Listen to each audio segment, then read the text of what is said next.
Okay, so good morning. Today I told you that we cannot measure stress. Strains also cannot be measured directly.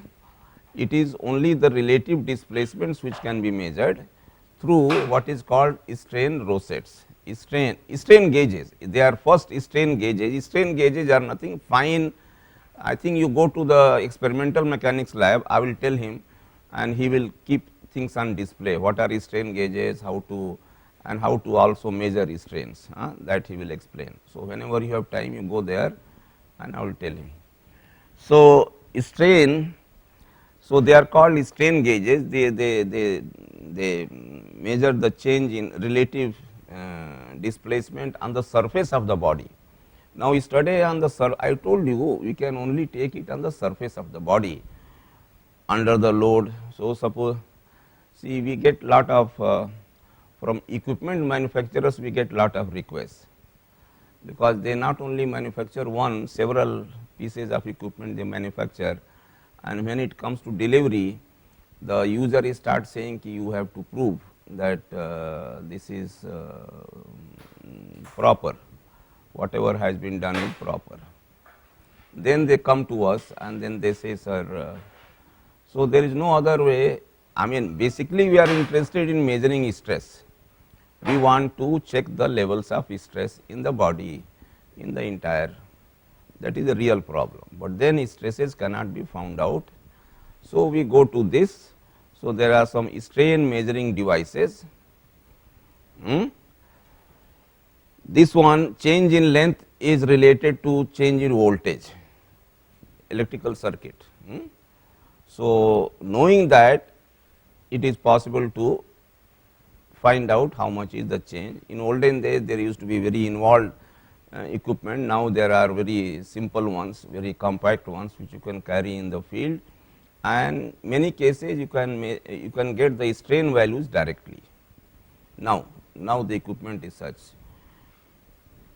Then I told you that strain also there is a see, these are all linear, they can measure only change linearly.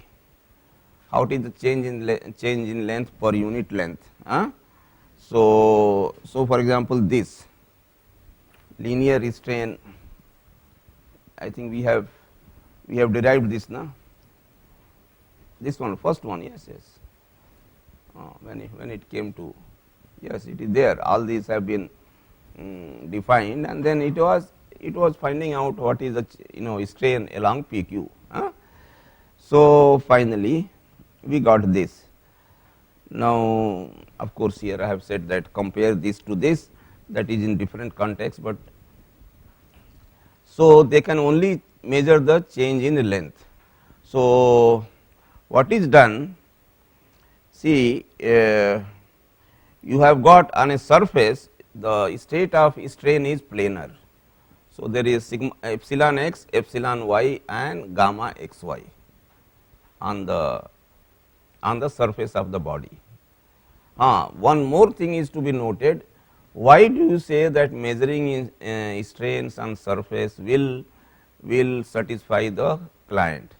See, it so happens after you apply the load, in majority of cases it is been found that the maximum strains will occur on the surface, not inside the body. You can see also, you can take a simple beam, put load, you can see the bottommost fiber and topmost fiber in the length direction, they will undergo maximum strain. Is it not? Beam theory, it says it varies linearly. So, even if you extend it again, of course, it is constant throughout, but then it is surface is same. So, mostly it is the surface strains and stresses which are maximum. So, we are happy, we are interested only in the maximum values for design. Design check is always done on the maximum, not on minimum. So, maximum value if you have got, you can design your structure safe. So, here if you see epsilon along any length, that is epsilon theta, in 2 dimension it will be only a function of epsilon x, epsilon y and gamma x y, this one, this only 3 quantities will be there. Only on the right hand side there will be only one. You can please read any book on strength of material. It is given in every book on strength of material, first book, not solid mechanics, advanced solid mechanics, but strain measurement is given in Popo, Crandall, any book you take, how to measure strain. So, then 1, 2 and 3 will be there, and this is the strain along the length PQ. So, PQ we can fix, PQ we can orient along x. Let us say body is like this, we have to fix a axis there. Let us fix along the length of the body, x axis, y axis. So, we try to orient our strain gauges in such a way that one coincides with x axis, other coincides with y axis, y axis, because see right hand side there are 3 unknowns, epsilon x, epsilon y and gamma x y or epsilon x y. We are interested in finding out this, because if you know this, then we are going to learn very soon, it is possible to find out stresses, and then from there principal stresses. So, now what we done, the technique is that right hand side there are 3 unknowns, these are nothing but cosine theta, sin theta. So, if it is oriented along x axis, cosine theta is 0, cos 0. So, some simplification takes place, it becomes very simple. So, if we can measure, set up this equation 3 times, direction 1, direction 2, direction 3, theta 1, theta 2, theta 3 are PQ, PQ dash and PQ double dash, 3 directions. So, I will have the left hand side known, and right hand side what will be unknown will be only epsilon x, epsilon y and gamma x y or epsilon. So, that can be solved. Knowing this, there is a relationship which exists between strain and stress, which we are going to take now. We can find out stresses along sigma x, sigma y, sigma x, sigma y and tau x y, shear in the x y. Knowing that, at that point you please change the orientation of such that sigma x becomes maximum. So, you can get principal. What is principal? At the same point we are this x and y coordinate is being rotated, and then it will come to one direction when sigma x will become maximum, sigma y will become minimum. That is your principal direction. Same thing for shear, when does shear becomes maximum. So, keep on rotating till tau x y becomes maximum. So, that will give you. So, this is the procedure which is done in practice, and read this, and I will tell in the lab, you can have a look. We may not conduct experiment, but at least he will show you setup which is there and how strain, because this is a very popular method of in field. Whenever there is any problem in field, strain measurement. Strain measurement does not give you anything, actually it should be stress computation, how to find out maximum stresses in a body. So, that is done by this strains. Okay. So, this I wanted to tell you, and you please read it, it is there in your course and it will be there in your. Now, since we have done enough on strains, these 2 chapters which are commonly called as analysis of stress. First chapter is called analysis of stress, how to analyze stress. Second chapter is called analysis of strain. Now, I am not taking principal strains because they will follow exactly the same, except that epsilon will be substituted by sigma. All the methods are same, and in fact, for homogeneous material they will coincide, the directions are same. Only in case of anyway, we will take the material now. There are problems, they may not coincide, that will be so, that we will see. So, they have to be. Now, we have not talked about the body so far. What is the body made of? body, whether it is wood or aluminum or steel, we do not know, and rubber. So, we do not know. So, body. So, now we will try to find out what is the relation which relates stress to strain. Constitutive, we call it constitutive relation, or it is also called stress strain relations. So, constitutive relations will be means constitutive material. What is the material law? Now, you must have done in your undergraduate tensile test, how to find out Young's modulus of a given specimen. So, this is I have drawn here one simple one dimensional test setup that we normally do in our lab. We take, of course, there are some standards have to be done, otherwise everybody will take a different rod, different diameter. So, everything will be different. So, it has to be standard. All materials must be made of the same type, then only we can have some standards. So, standards are necessary. So, anyway, what is done is you make a sample. Why are these of more diameter than the central portion? But it can also be even this can be held, even this can be held in the grip. Why should you have larger diameter at top and bottom of the specimen?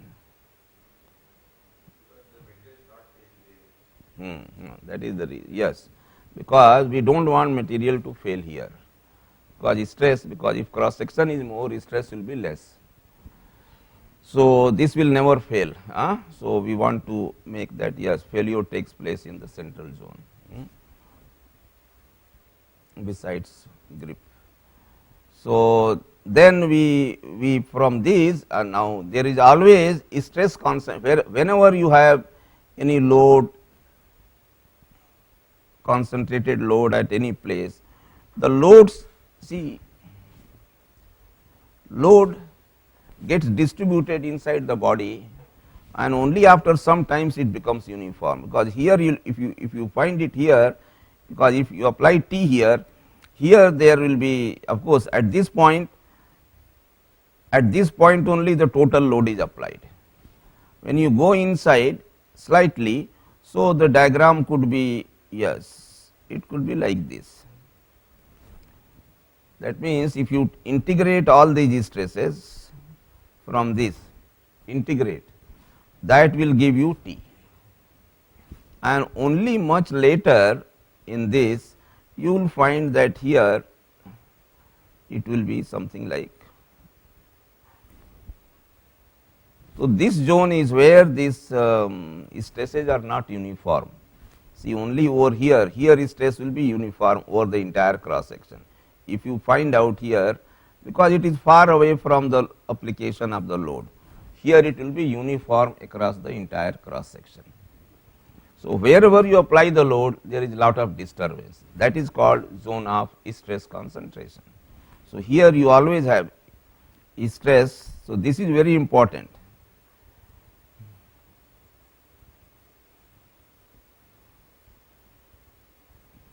Stress concentration, it is very difficult to find out this distribution. It is not easy. We can make an attempt to find out. There are some ways. You must have, those who are from design offices, they know. There are called there are some factors given in handbooks, maximum stress to average stress ratio. I think there is a particular name to that. Anybody? Stress concentration factor. In design of mechanical design, it is very much used. It is there for various situations. So, anyway, so basic idea is knowing that you have to ensure also that maximum stress, because maximum will occur here, does not fail the material. That is why you need a larger area of cross section also. Okay, so when it becomes uniform, then you fix 2 points and then you have your try to measure here you put your dial gauge or whatever it is. You try to find out what is the relative change in the distance between. This is called gauge length. I think gauge length is standard. That also, as per standard, it has to be same. Whenever you do all the tests, specimen shape size is standard, and this diameter is standard, and even this original distance between 2 points, I do not know what is the value, and it is called gauge length. Gauge, gauge, G-A-U-G or G-A-G, G-A-U-G. I think Americans will simply write G-A-G, gauge length. So, gauge length is this, 2 points you fix, between that only you try to measure the relative distance. So, when you take this, you measure all this, there are again we have got again the testing machine has undergone many changes in the last 50 years. Now, so we have got all kinds of, we have got a very simple ones also in heavy structures lab, heavy.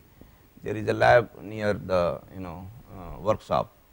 There if you go and ask Mr. Nisar Khan, he looks after it, he will tell you the oldest machine that also we have got, which is about 50 years old, and it is working.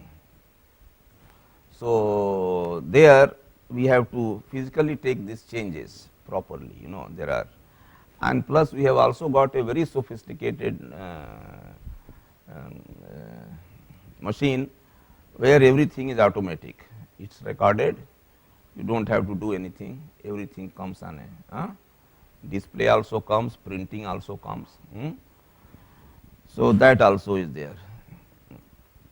Even in experimental mechanics lab, we have got a sophisticated, only thing right now it has been removed, some changes are being taken place. So, that they have they are doing it.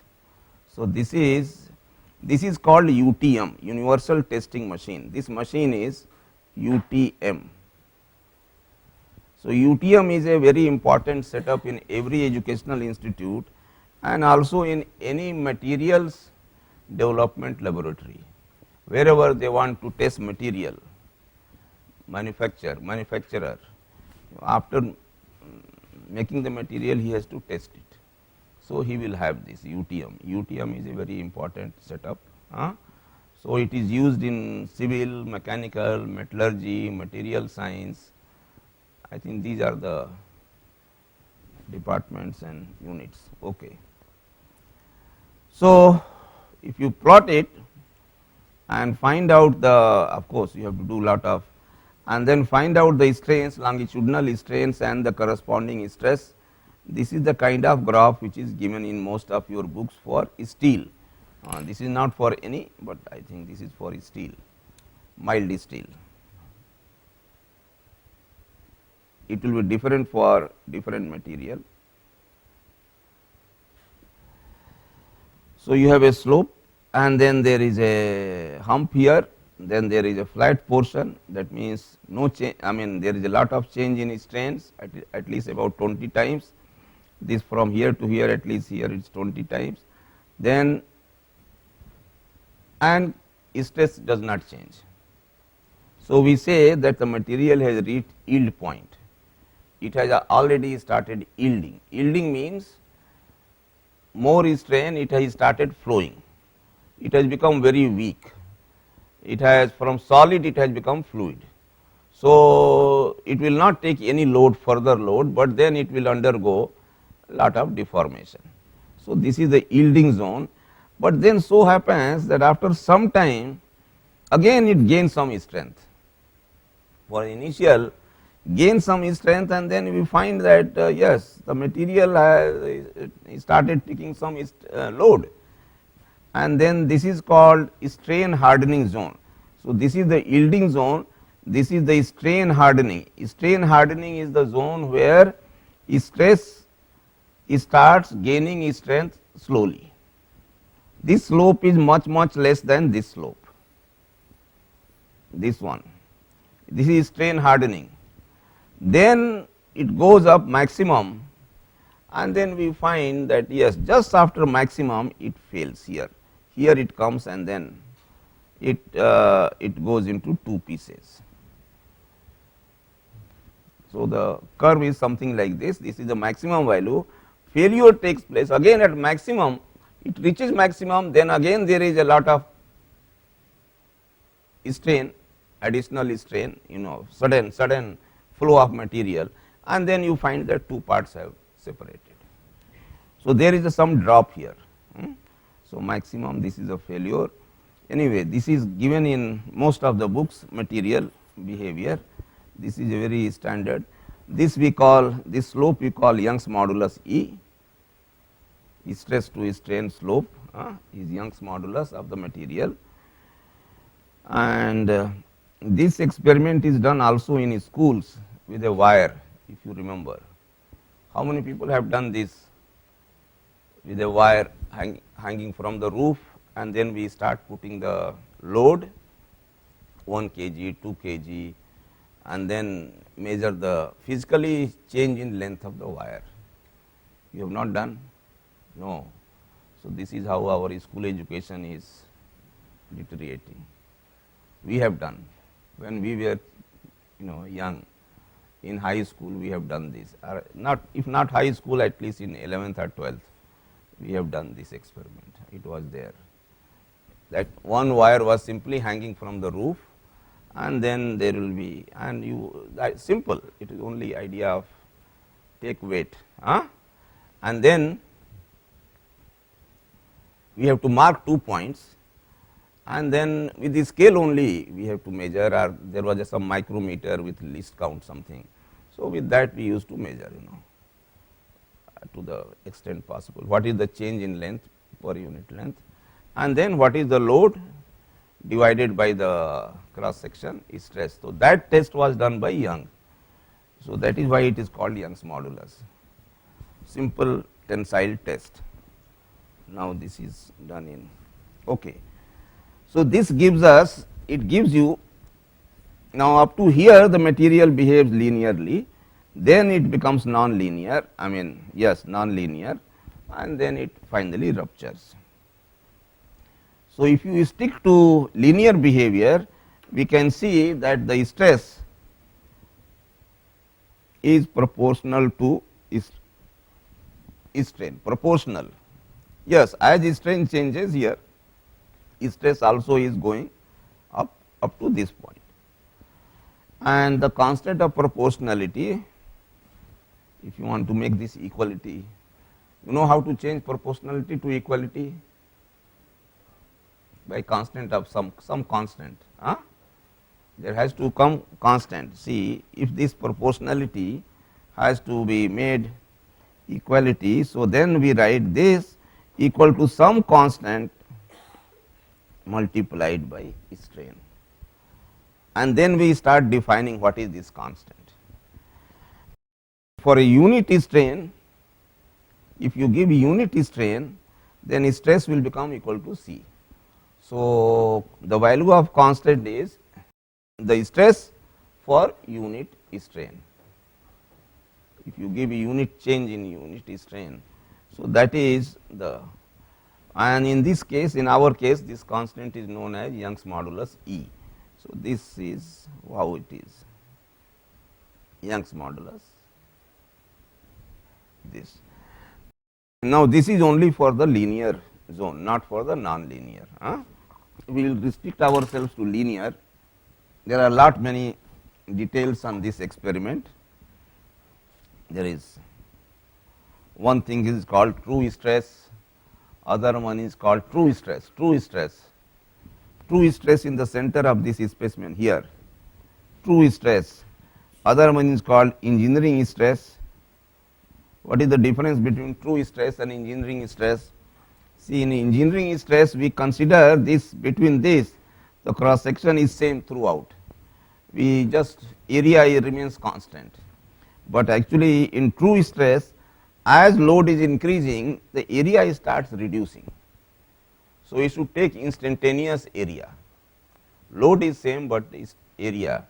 So, true stress is always more than the average stress or engineering stress. So, anyway, this is, so these are all details. Then now how to, so this is uniaxial test, only one, but in your body, three dimensional body, when it is loaded,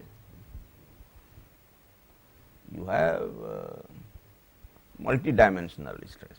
In 3 dimension it is, and even in surface it is two, at least 2 dimensional. So, how to develop this relationship for that? I think I will not show you this already, but then let me start by saying how to develop for under multi-axial state of stress. This Hooke's law, see, one simple Hooke's law is this only, sigma equal to E times strain. This is simple Hooke's law, unidirectional, axial. There is nothing like axial. But your stress is multidimensional, multi-axial. So, how to do it? So, for that, if we take a small, think of a point, around that you create a small parallelepiped, same your unit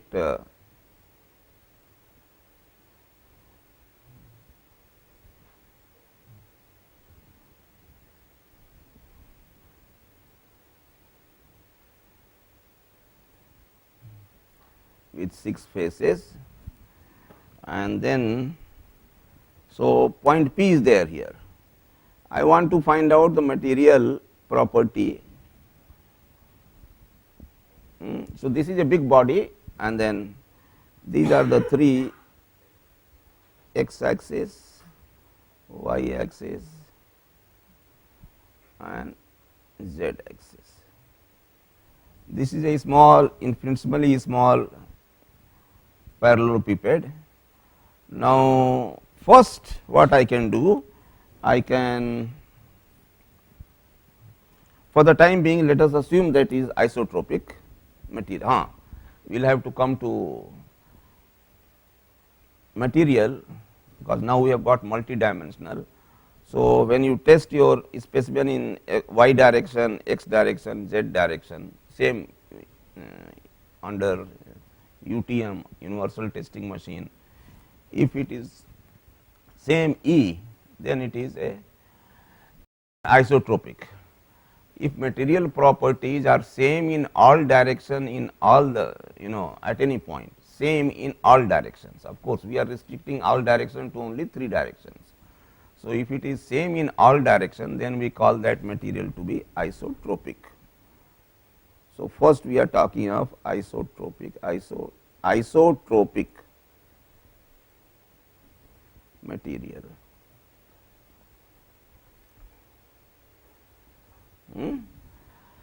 So, if the material is isotropic, then and I apply a load in x direction, sigma x in x direction,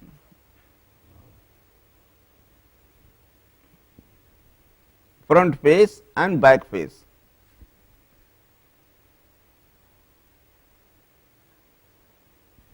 Only one. So, what I will get? I will get epsilon x. Now, we will have to bring in coordinates. Epsilon x, yes, change in length per unit length in this direction, and that from this formula, that will be given by sigma x by E. Yes, tensile increase. So, positive for any tensile stress, tensile strain, tensile means increase in length. If the stress is positive like this, so you get increase in length. So, this is like this, but then associated to this cube, it will shorten in y direction, because you are pulling it in x direction. So, there will be reduction in y direction. So, we can find out what is, and there will also be in z direction reduction. So, material has there is something called this effect. That means, if you apply a load in one direction, this the other right angle direction reduces. What is this effect? Poisson. So, Poisson was the scientist who brought this to the notice of people, that this phenomena occurs, and he invented what is called a symbol and term, Poisson's ratio. The Poisson's ratio is, if you apply a load in this direction, so you have epsilon x, obviously it will produce epsilon y also, epsilon z also. So, epsilon y divided by epsilon x is, that is called Poisson's ratio. Change, that means lateral strain, see the direction in which you are applying the load, it is called longitudinal direction. This is transverse to, this is called lateral direction, lateral. So, lateral strain means small strain. Normally, there are some materials, see, normally it will happen that this lateral strain will always be less than longitudinal strain, plus if this is positive, this will be negative. But then there are material, you pull it in this direction, it bulges in the other direction. So, it defies your, yes, you have a positive strain in this also, you pull it. So, some new materials are there which have been discovered where this will go. So, keep that in mind. So, we are talking of our conventional engineering material. So, here what is epsilon y? It is epsilon y will be because the ratio is this new Poisson's ratio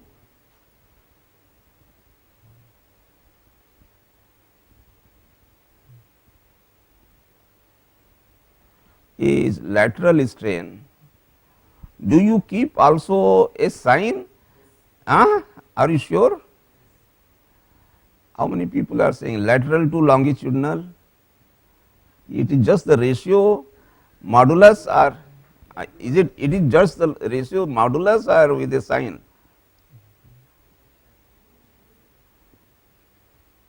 Anybody? Poisson's ratio, we never say point minus 3. Steel Poisson's ratio is 0.3, we normally use now. Concrete normal 0.2, 0.15, 0.2, not more than 0.2, even the best concrete. That is okay, but we are taking here, I think here we are taking modulus. I think when we are defining, most likely, anyway, you can just check. I am not 100% sure.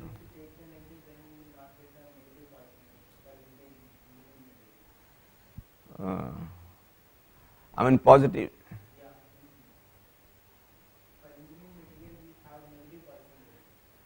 Negative Poisson's ratio. But they are all referred to as in the positive only, 0.3, 0.25. Anyway, so this one will be, so since this is, so this is equal to epsilon y divided by epsilon x, let us say. Now, whether it is positive, okay, or negative, this. So, and therefore, epsilon y is nu times epsilon x. So, it will be minus nu times epsilon x, and epsilon x is nothing but this. Similarly, epsilon z also will be equal to nu times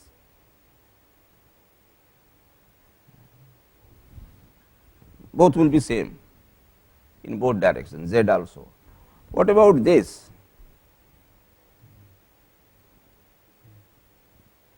Gamma x y. Is there any change in the right angle between x and y? In this material, no. So, 0. What about 2 x z? That again is 0. Right angle is maintained, no, and 2.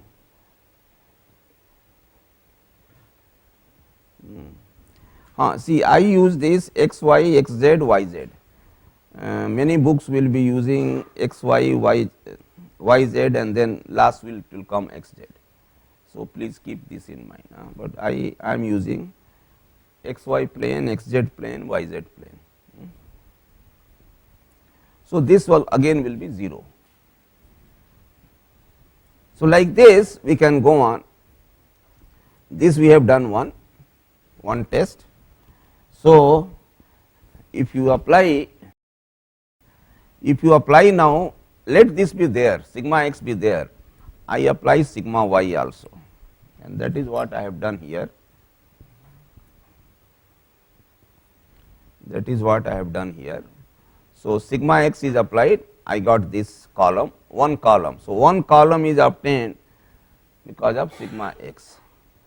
Then sigma y when you apply, so there will be positive sigma y by E here, negative here, 0, 0, 0 here.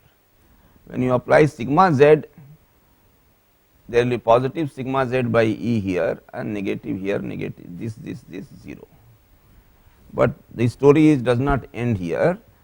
You have applied only normal stresses to the cube, to this parallelepiped.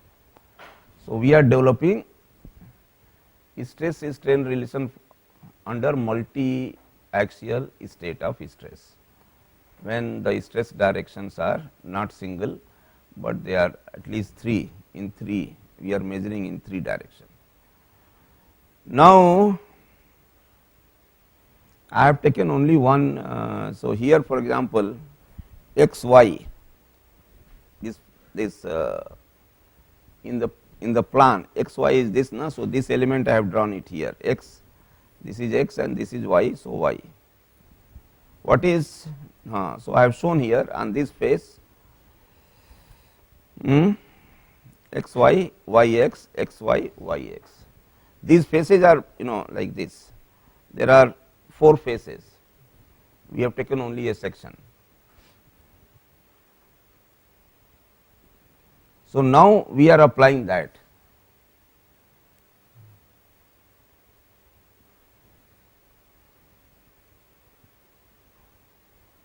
Because the element,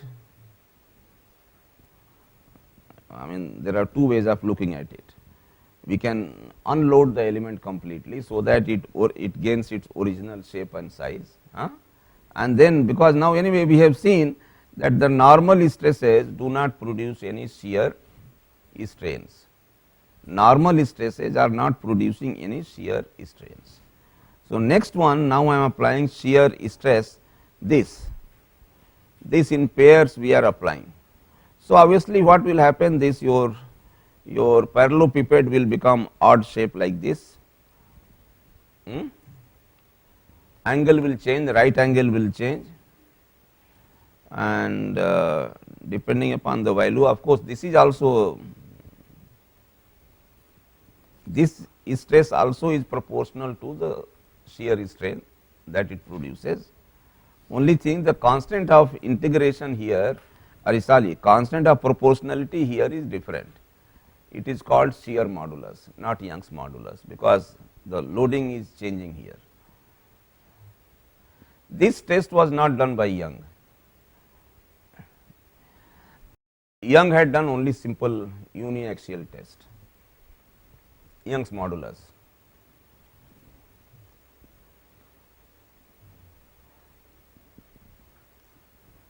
So, then this is equal to this, and you will find that only this angle has changed.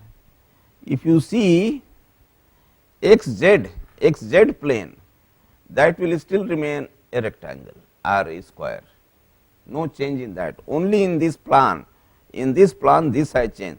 this is still this face is still rectangular, this face is still rectangular.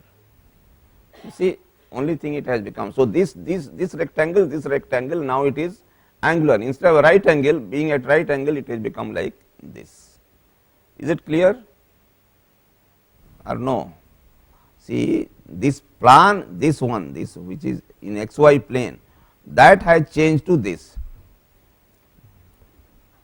It has changed to, of course, I have used red line. So, this point has gone there, this point has gone there, this point has moved inside, this point has moved inside.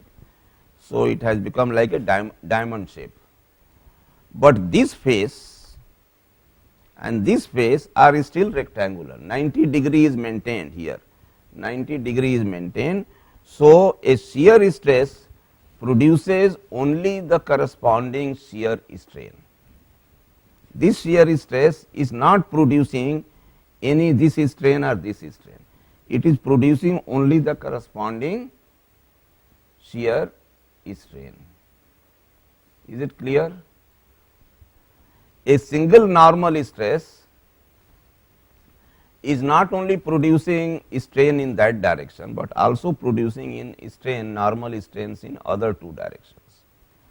Now, it is not happening with shear. Shear is changing only its own angle in that plane. So, we say a shear is of course, in this material, and this is called shear modulus G.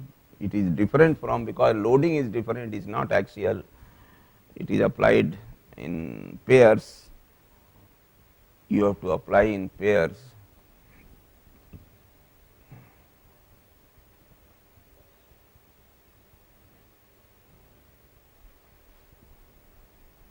Similarly, when you show the, see, this one produces only this.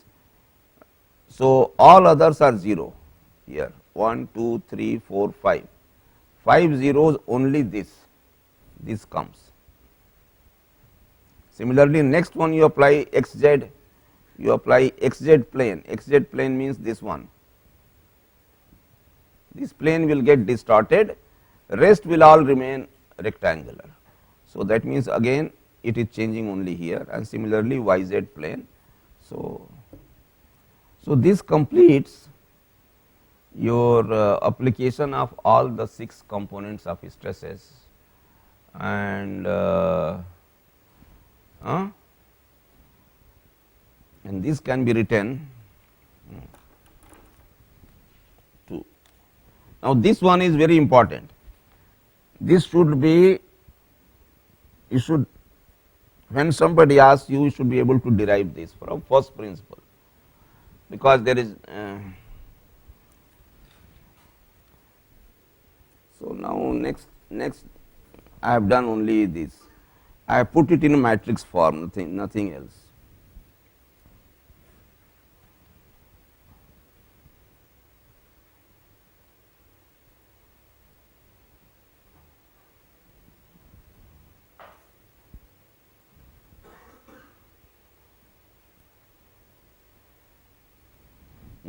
Same thing is written in matrix form.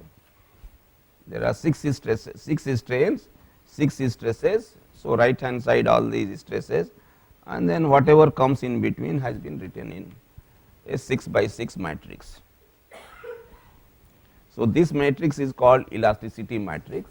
It is for isotropic material whose properties are same in all directions, and now you can see how it can be written in tensorial notation or in indicial notation.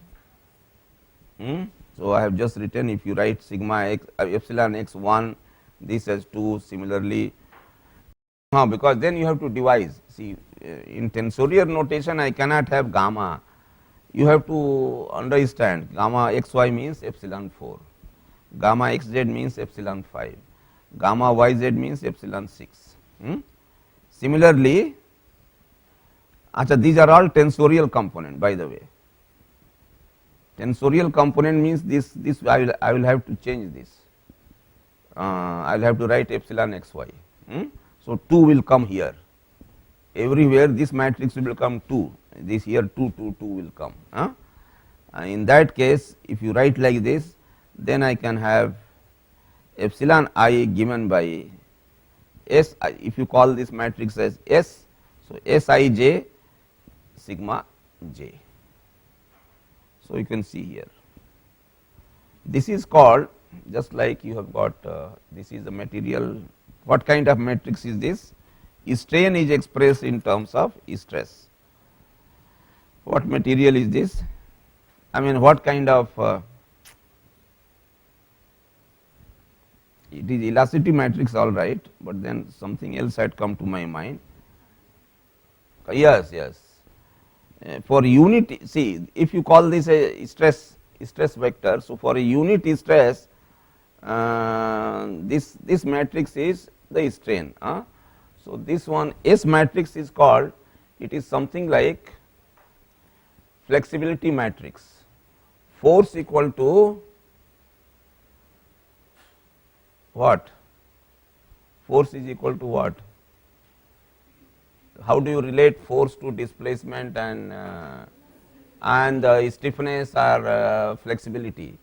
See, flexibility, you take a wire, take a rubber piece, put more and more load, it will flexible, more and more deflection will take place. So, this matrix is similar to flexibility matrix of the material. So, this we call flexibility matrix of the material. There is also another name, what did you say, compliance? Compliance, and then the other one is called what? If this is compliance, there is, I mean, it compliance all right, but then I will have to check one is, but I am sure this will be something like the stiffness and flexibility are very clear now. Compliance. Okay. So, compliance means yes, apply a load, it give the response. So, it is something like same as flexibility maybe. So, this anyway, so this is a flexibility matrix of the material, and then we will also have the other things tomorrow.